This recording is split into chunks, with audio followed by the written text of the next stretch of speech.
Hola, buenas. Esta es la clase de estudios generales del martes 4 de octubre del grupo 43 de Tacares.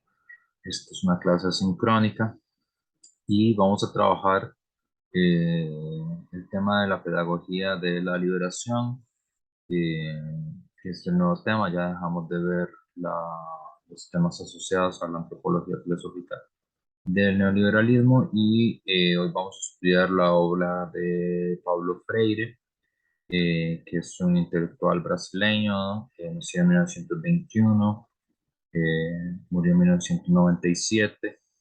eh, es un autor que sobre todo se estudia en las facultades de educación y de pedagogía, pero es considerado uno de los referentes de la pedagogía de la liberación, que está resumida en su obra central, Pedagogía del Oprimido, un texto de 1970, que no es el único texto de,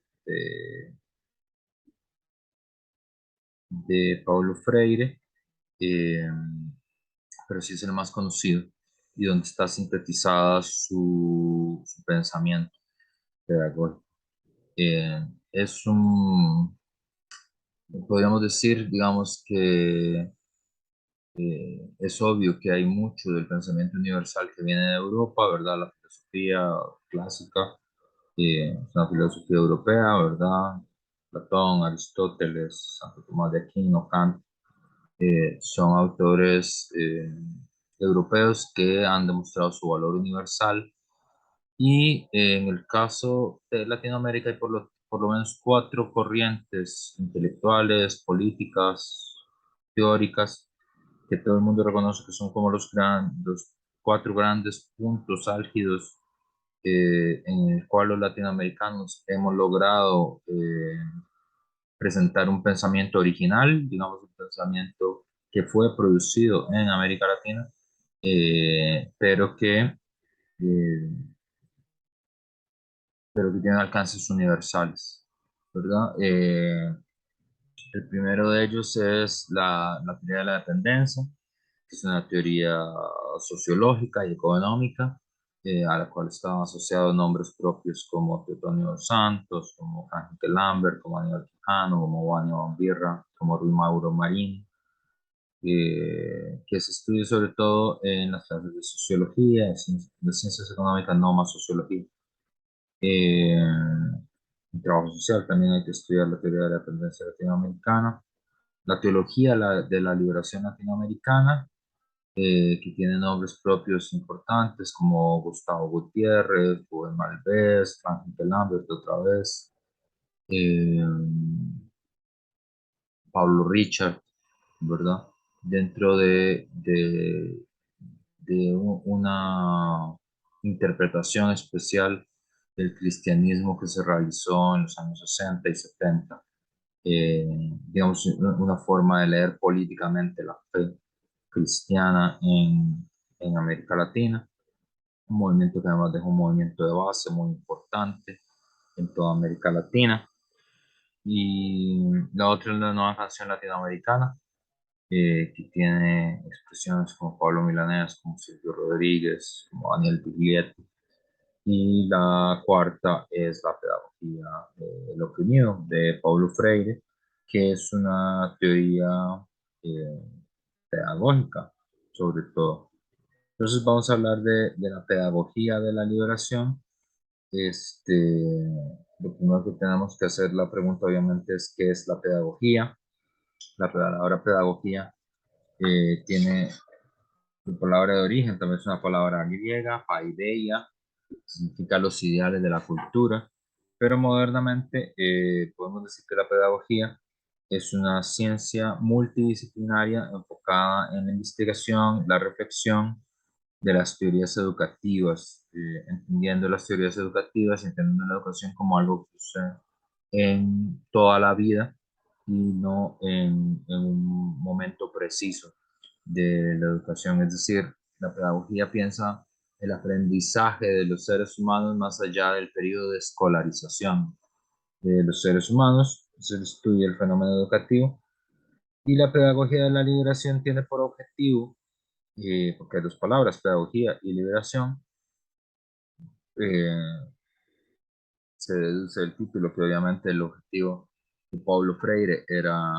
eh, utilizar la educación como un arma para la liberación o como un vehículo para la liberación, como un puente para la liberación. Entonces el objetivo que podríamos asignarle a la pedagogía de la liberación sería la renovación social del individuo. Es decir, hay primero una reflexión sobre el sujeto, sobre quién es el sujeto de la educación y quién es el sujeto humano en general, porque en la pedagogía de la liberación hay una idea de que se considera al sujeto como un sujeto pensante y crítico, reflexivo de la realidad en la que vive. Y ahí las dos grandes oposiciones que hace eh, Freire sería por un lado la pedagogía de la liberación que se opone a la pedagogía bancaria. Esas serían las dos, ¿verdad? Como las dos tensiones. Por un lado la pedagogía de la liberación, por otro lado la pedagogía bancaria. Ahorita vamos a explicar qué significa eso de pedagogía bancaria. Pero lo que más quería destacar Freire es el carácter político del sistema educativo. Es decir, y aquí sobre todo es un tema que creo que les parecería interesante a quienes estudian enseñanza, eh, pero es un tema que también nos cruza a todos. En general, cuando se habla de reforma educativa en Costa Rica, o cuando se habla de la crisis de la educación en Costa Rica, de lo que se habla es de la necesidad de hacer algún tipo de reforma curricular eh, en el sistema educativo, porque es curioso, eh, absolutamente todo el mundo, digamos, en general, vivimos en un mundo muy polarizado, en un mundo donde las opiniones son contrastadas con mucha radicalidad, a veces con mucha violencia, ¿verdad? Es un mundo en el que acabamos de vivir la pandemia, estamos viviendo una guerra, la primera guerra europea desde la guerra de los Balcanes, la segunda de la Segunda Guerra Mundial, eh, una guerra que tiene ribetes de conflicto internacional y de conflicto nuclear, por lo menos después de mucho tiempo la humanidad está hablando de eso. Eh, Imagínense el nivel, digamos, de tensión y de crisis y de posiciones encontradas en las que nos encontramos en nuestro mundo y sin embargo absolutamente todo el mundo está de acuerdo en el que la educación es muy importante. Es decir, los rusos, los estadounidenses, los chinos, la ONU, el gobierno, los opositores al gobierno, los que no les importa el gobierno en general, todo el mundo está de acuerdo en que la educación es muy importante, pero normalmente las discusiones sobre por qué la educación es muy importante son discusiones que están asociadas a que tiene que haber algún tipo de reforma curricular, algún tipo de reforma en el plan de estudio para que la educación se adecue a, a lo que creemos que son los ideales de la cultura, lo que creemos que sería lo mejor posible para desarrollar el país. Eh, entonces, contra ese primer sentido común es el que se va a levantar Freire, en el sentido de que va a señalar el carácter político del sistema educativo, es decir, intentar hacer una discusión sobre educación, una discusión puramente curricular sobre el sistema educativo es imposible, ¿verdad? Eh, porque el sistema educativo tiene un carácter político, tiene que ver con los objetivos políticos de la sociedad, ¿verdad? Sobre el tipo de individuo que la sociedad quiere moldear, ¿verdad? Pablo Freire, que nació en Recife, en la zona más empobrecida de Brasil, le daba particular importancia a la alfabetización. Esto tiene que ver con una historia larga. En general, en América Latina, la alfabetización ha sido un proceso que ha sido muy arduo y muy difícil de conseguir. Por ejemplo, todavía un país como Bolivia es hasta el año 2009 que logra declarar erradicado el analfabetismo en Bolivia, es decir, hasta hace relativamente muy poco. Costa Rica en eso es una anomalía, porque en general en Costa Rica las tasas de analfabetismo son muy bajas, siempre han sido muy bajas en el último periodo, digamos en la Segunda República. Eh, pero en América Latina siempre ha habido una fracción grande de los empobrecidos y de la sociedad como un todo de analfabetos, de gente que no sabe leer y escribir. Brasil y en específico Pernambuco, de donde es Freire, es uno de sus casos. Y en 1964 hubo un golpe dictatorial. Eh, pero digamos, lo más importante es que en Brasil había una ley que prohibía que los analfabetas votaran. Que, por ejemplo, Costa Rica tuvo leyes restrictivas hacia el analfabetismo. Durante mucho tiempo se utilizó como un recurso para suprimir los derechos políticos de las personas. Entonces, el método Freire era un método pensado para que en 45 días los campesinos analfabetas se alfabetizaran. Porque era una forma de burlar, de vencer la política del Estado de suprimir el derecho al voto a quienes eran analfabetas y por lo tanto suprimir el derecho al voto de quienes son pueblo, una parte importante de los sectores populares. Entonces, Freire le da mucha importancia a la alfabetización, pero más importante aún que la alfabetización, esto es otra cosa importante. Es decir, eh, Freire ve el proceso de alfabetización no como un proceso curricular, sino como un proceso en el marco de una lucha política democrática por conseguir que las personas tengan derecho al voto. Y en ese marco la alfabetización es un medio para esa lucha política. Es una cuestión que se da en un contexto ya definido de lucha política. Y más importante todavía que la alfabetización es lo que él llama la educación dialógica, conversacional. Le parece muchísimo más importante que la educación curricular. Por lo tanto, y conectado con la educación dialógica y conversacional, tendríamos, por lo tanto, la horizontalidad de las relaciones humanas. Un diálogo solo puede ser un diálogo entre iguales. Para dialogar, uno tiene que dialogar con alguien que usted considera su igual. Frente al poder no hay, el poder, digamos, no dialoga. El poder habla de un solo lado, ¿verdad? Hay un monólogo de uno solo de los lados. Entonces, eh, el diálogo es el primer mecanismo que nosotros tenemos para poder reflexionar de manera propia a lo largo de la vida. La pedagogía del oprimido busca un reencuentro de los seres humanos con su propia dignidad, entendiéndoles como creadores y partícipes activos de la cultura. Justamente lo que creía Freire es que cuando una persona adulta aprende a leer y escribir, recupera el dominio sobre su propia vida, ¿verdad? Julio Gallardo dice que una de las posibles definiciones de pueblo es quien no controla su vida y lo sabe, ¿verdad? Justamente alguien que es analfabeta sabe que no controla su vida, que es y justamente el inicio del proceso de alfabetización está asociado a simultáneamente que se aprende a leer y escribir, recuperar el dominio sobre su propia vida. Y ese recuperar su dominio sobre su propia vida es también el inicio de una reflexión común sobre la propia vida, es decir, esa recuperación del control sobre la propia vida. Claro que es una recuperación del control individual, es decir, cada uno de nosotros tiene que recuperar su propia vida y es algo que uno tiene que hacer individualmente, no hay nadie que lo pueda hacer por uno, pero a la vez es algo que solo se puede hacer sobre la base de una puesta en común con otros seres humanos. Eh, esa reflexión, entonces el camino es primero la alfabetización.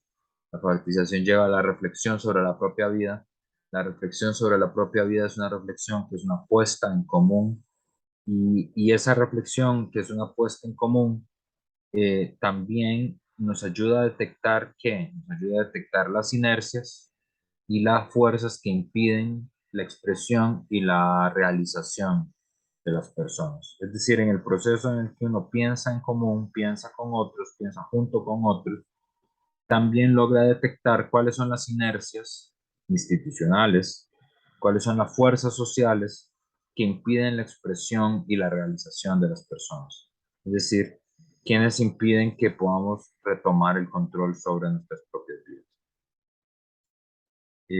Por lo tanto, tomar conciencia es un proceso que es opuesto, por definición, al adoctrinamiento, que podría ser una idea que nosotros asociamos más al adoctrinamiento religioso, o la manipulación, que es una idea que nosotros asociaríamos más a los medios de comunicación.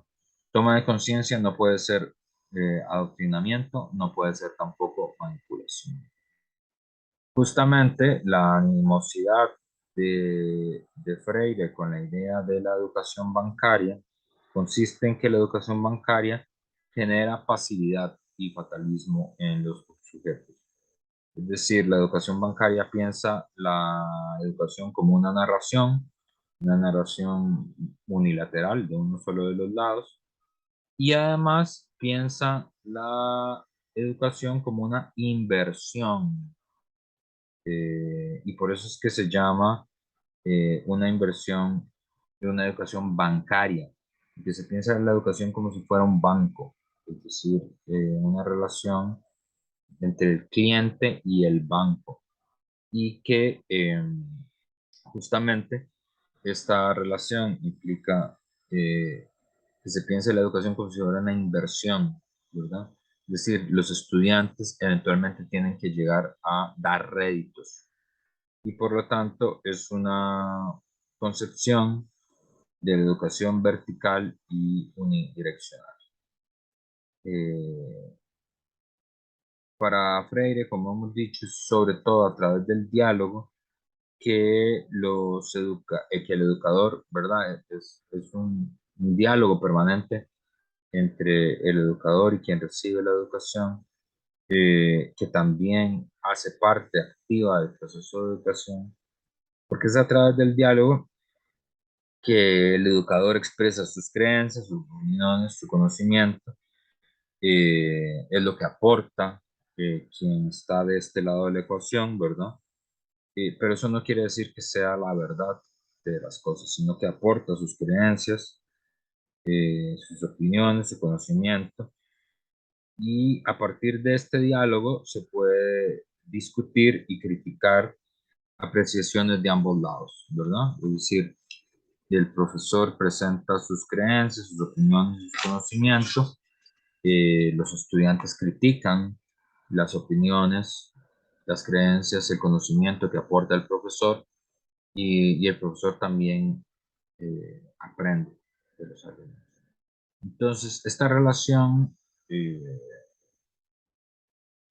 es una relación que también no es una relación puramente curricular, sino que ese proceso de aprender a criticar el mundo implica también ya de entrada, una comprensión de cuáles son las relaciones entre el hombre y el mundo. Por lo tanto, es un primer paso para comprender eh, las relaciones entre opresores y oprimidos. El texto más famoso de Paulo Freire se llama justamente La pedagogía del oprimido, y justamente parte de un hecho que es parte de un hecho que es la idea de que ningún orden opresor soportaría el que los oprimidos pregunten para qué y por qué, ¿verdad? Esas dos preguntas, ¿para qué y por qué? Son necesariamente preguntas que un orden opresivo no puede tolerar, ¿verdad? Y aquí opresivo quiere decir, oprimir es abusar del poder, ¿verdad? Es vivir una asimetría. Entonces, si hay opresores y oprimidos, quiere decir que hay alguien que abusa de su poder contra otros, que hace que otros vivan una relación asimétrica.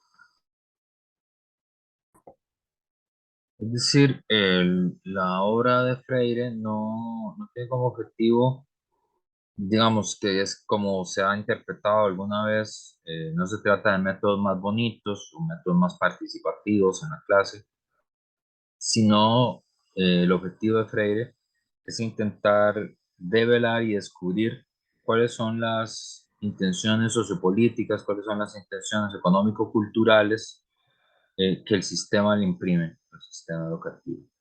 Y ese es el primer paso para forjar un cuestionamiento individual, social y colectivo. No es un proceso de desescolarización, como defendía Iván Illich, que es otro gran teórico de la educación.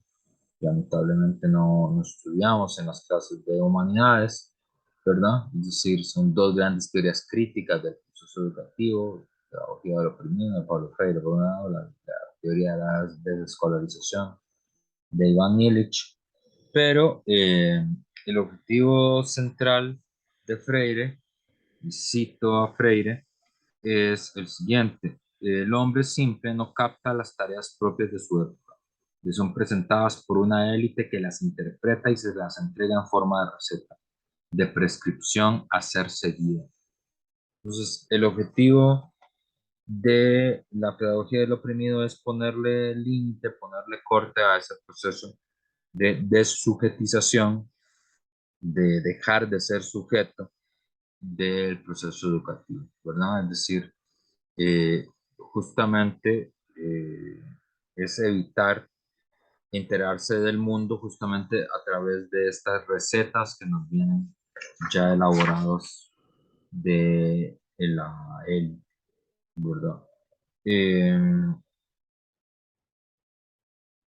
entonces, la obra de Freire está en un primer momento, eh, tiene varios conceptos claves: opresor y oprimido. Ya habíamos hablado de que opresor es aquel quien abusa del poder y oprimido es quien sufre una asimetría.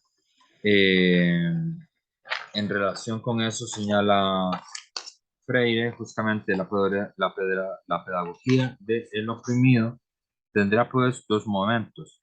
El primero, en el cual los oprimidos van descubriendo el mundo de la opresión y se van comprometiendo en la praxis con su transformación, y en la segunda, en que una vez transformada la realidad opresora, esta pedagogía deja de ser del oprimido, pasa a ser la pedagogía de los hombres en el proceso permanente de liberación. Es decir, eh, la idea de Freire es lograr la emancipación humana a través del proceso educativo. Y eso justamente implica primero una desmitificación de la realidad, ¿verdad? Un abandono, una crítica a esta idea de que nos llega la realidad ya hecha, ya fabricada, y que en ese proceso de la crítica a esa información ya hecha, ya fabricada, nos vamos constituyendo nosotros mismos, en tanto que sujetos eh, en ese proceso pedagógico epistemológico. La idea de la educación bancaria, ¿verdad? Dijimos opresores y oprimidos, es el primer gran concepto de Freire. Es un concepto, está asociado al concepto de explotación, el concepto de enajenación de Marx.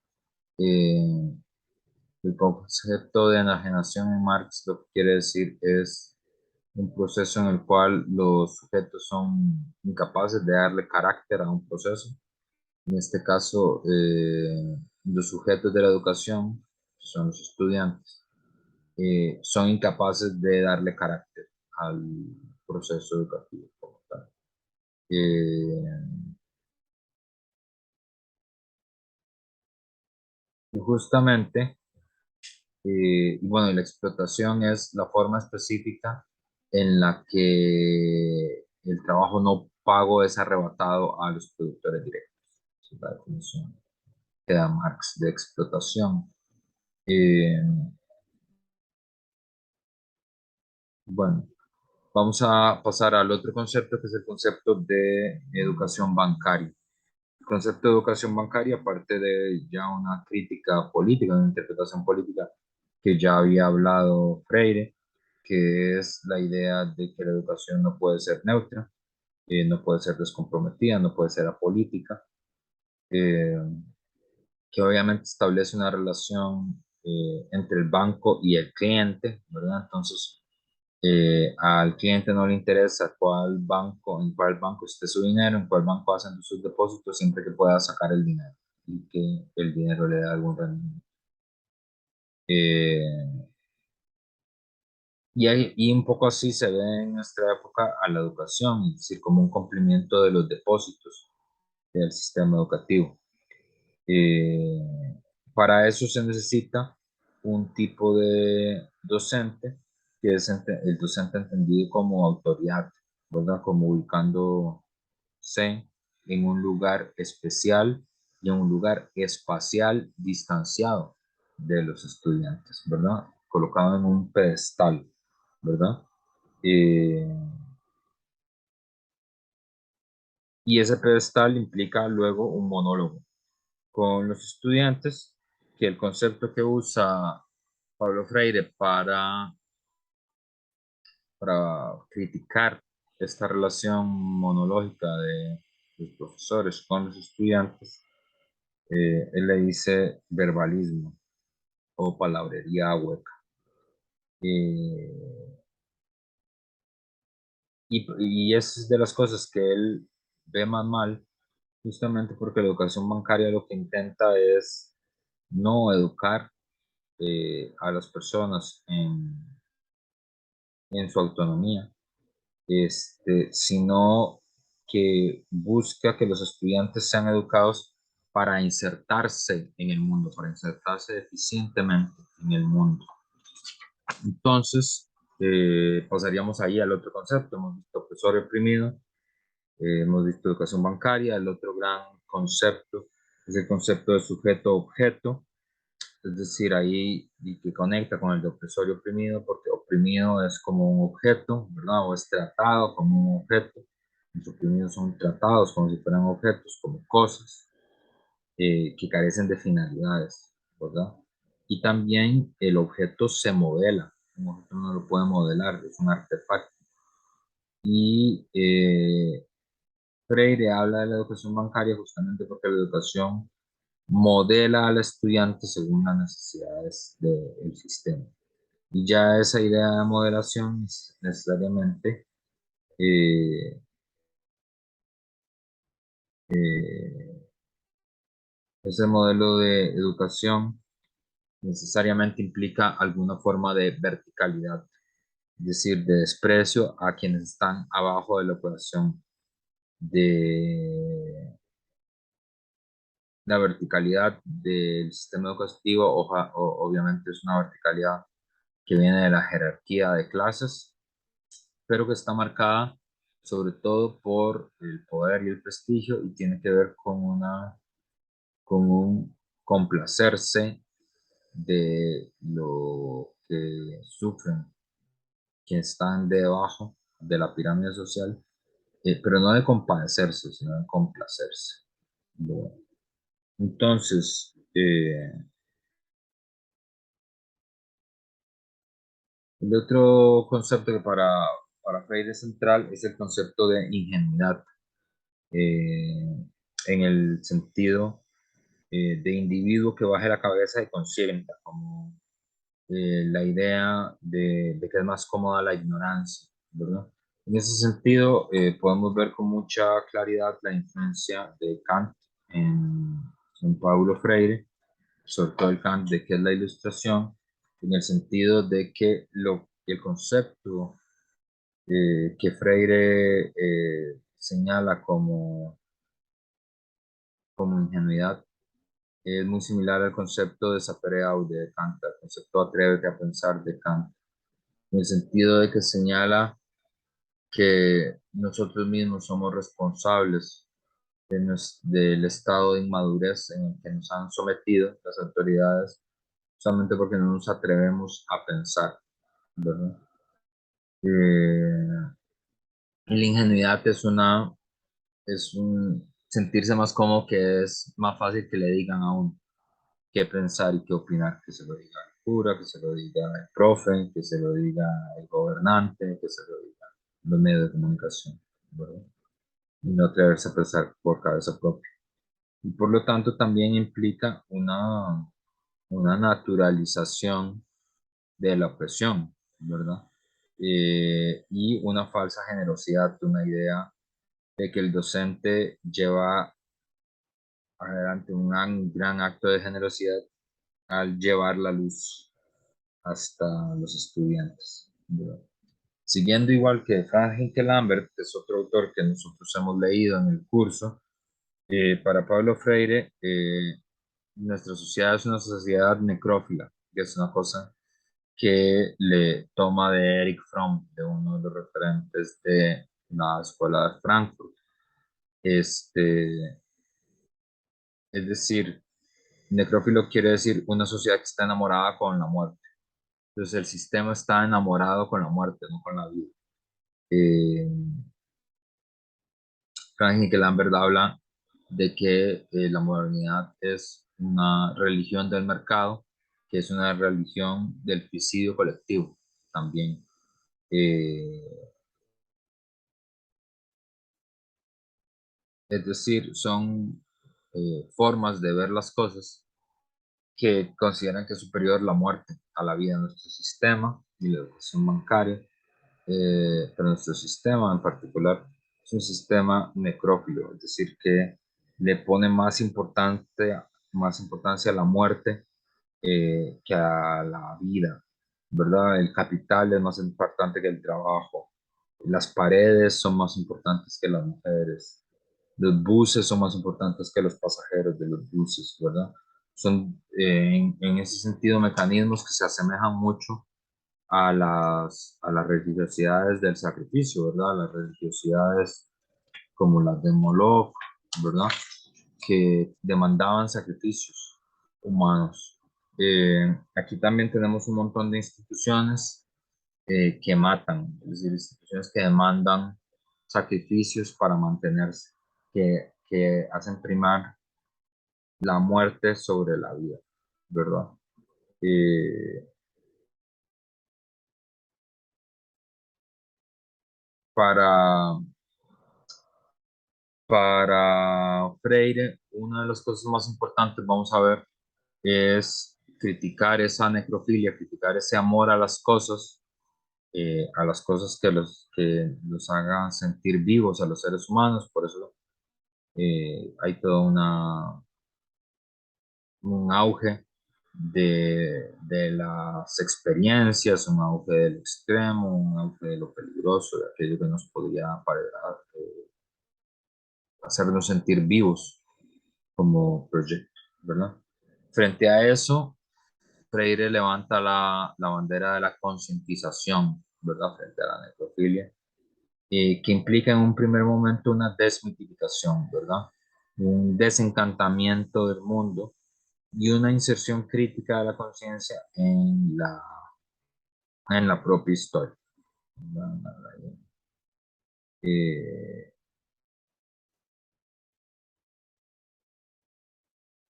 la concientización así sería la necesaria condición crítica del oprimido para su propia liberación. Señala Freire, la concientización no puede parar en la etapa de la revelación de la realidad. Su autenticidad se da cuando la práctica de la revelación de la realidad constituye una unidad dinámica y dialéctica con la práctica transformadora de la realidad. Es decir, no se puede quedar en el momento de revelación de la realidad, sino que también es una inserción crítica en la historia, es tomar posesión de la realidad y actuar sobre la realidad. Por eso es que la concientización es la condición necesaria, aunque no es suficiente, pero es la condición necesaria para que el oprimido inicie con su práctica de, con su práctica de liberación. Eso implicaría que Freire aboga por una educación problematizadora. El esquema opresor-oprimido se rompe con la problematización de ese esquema. Eh, Justamente señala Freire como muchos profesores lo que más temen es estudiantes cuestionadores, justamente porque los estudiantes cuestionadores nivelan la cancha, problematizan el saber que viene del profesor. Eh, entonces, eh, vemos justamente que el primer movimiento sería el movimiento de problematizar el pensamiento del profesor. Y el segundo es concebir, y esto es muy importante para Freire, concebir la educación como un acto de amor. No en el sentido cursi de la palabra, sino el amor como una de las grandes experiencias transformadoras de la humanidad, uno de los grandes momentos de producción de subjetividad de la humanidad, junto con el arte, junto con la política, junto con la ciencia. El amor es una de las grandes experiencias constitutivas de la condición humana y el amor necesariamente tiene como requisito el diálogo horizontal. Uno no se puede enamorar, solo entre iguales se pueden enamorar. Es decir, mucha gente se puede casar entre desiguales, pero enamorarse solo puede haber enamoramiento entre aquellos que son iguales, porque para enamorarse de alguien usted ocupa dialogar horizontalmente con esa persona, ¿verdad? Y ese diálogo horizontal justamente es el corazón del acto de amor. En ese sentido, Freire considera también la educación como un acto de amor, ¿verdad? En el sentido que necesita la precondición de la horizontalidad de la experiencia humana, es decir, una experiencia igualitaria, que esa experiencia igualitaria solo se puede sostener a través de un diálogo entre iguales, y el diálogo entre iguales es lo que problematiza eh, la educación bancaria, y ese primer gesto de problematizar la educación bancaria es lo que inicia el camino a tomar conciencia crítica de tu propio lugar en la historia y de tu propia realidad. Entonces, esta sería eh, la clase que tomamos hoy de pedagogía del oprimido. Y la otra clase veríamos, puede ser que veamos algún detallito de alguna duda que nos haya quedado de este video. Si quedaron dudas de este video, por favor, escríbanme a la dirección de correo para que me indiquen cuáles dudas quedaron de este video. Pero en la otra clase vamos a ver el tema de la filosofía de la liberación latinoamericana. Bueno, eh, buenas mañanas, espero que estén bien y nos vemos el viernes en las clases de métodos. Les recuerdo el grupo de filosofía que tiene que exponer en la clase de métodos y que tiene que enviar el trabajo final que va a presentar este video. Saludos y buenas noches.